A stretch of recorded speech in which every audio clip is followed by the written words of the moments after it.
ಆತ್ಮೀಯ ವೀಕ್ಷಕರೆಲ್ಲರಿಗೂ ನಮಸ್ಕಾರಗಳು. ನಾನು ಸುಬ್ರಹ್ಮಣಿ.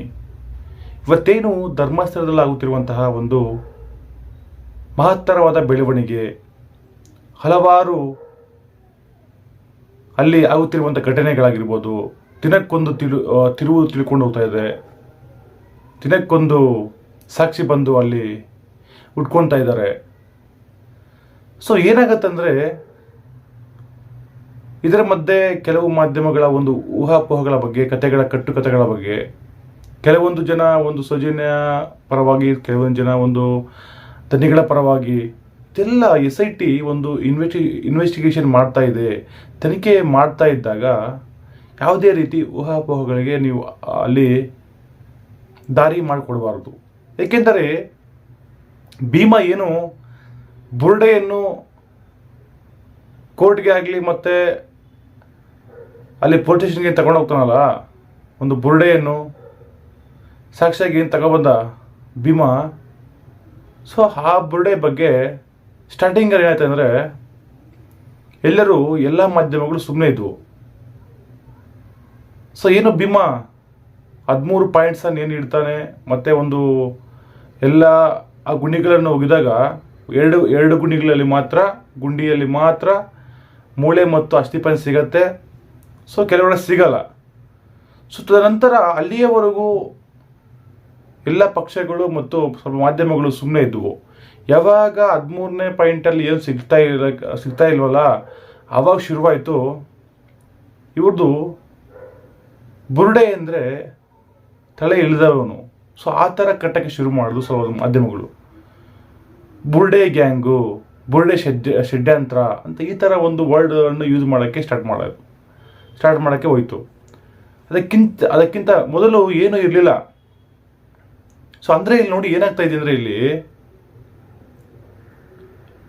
ಸ್ಪಷ್ಟವಾಗಿ ಗೊತ್ತಾಗ್ತಾ ಇದೆ.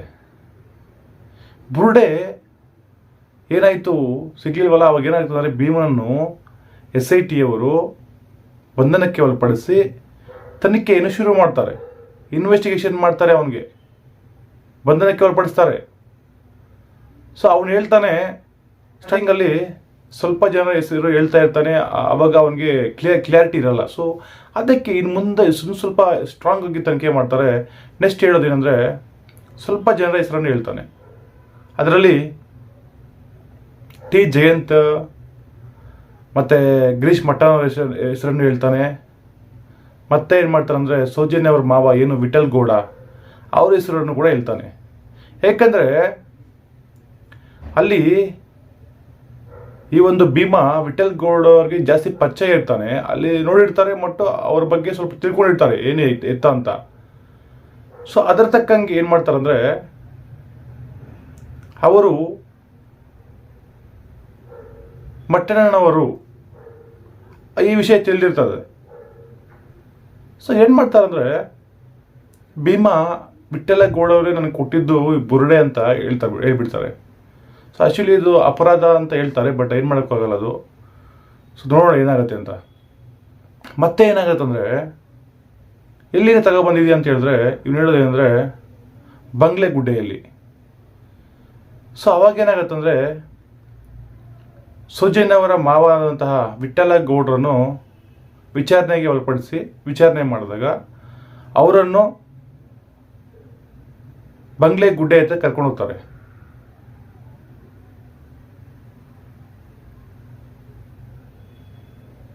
ಅಲ್ಲಿನ ಒಂದು ಜಾಗವನ್ನು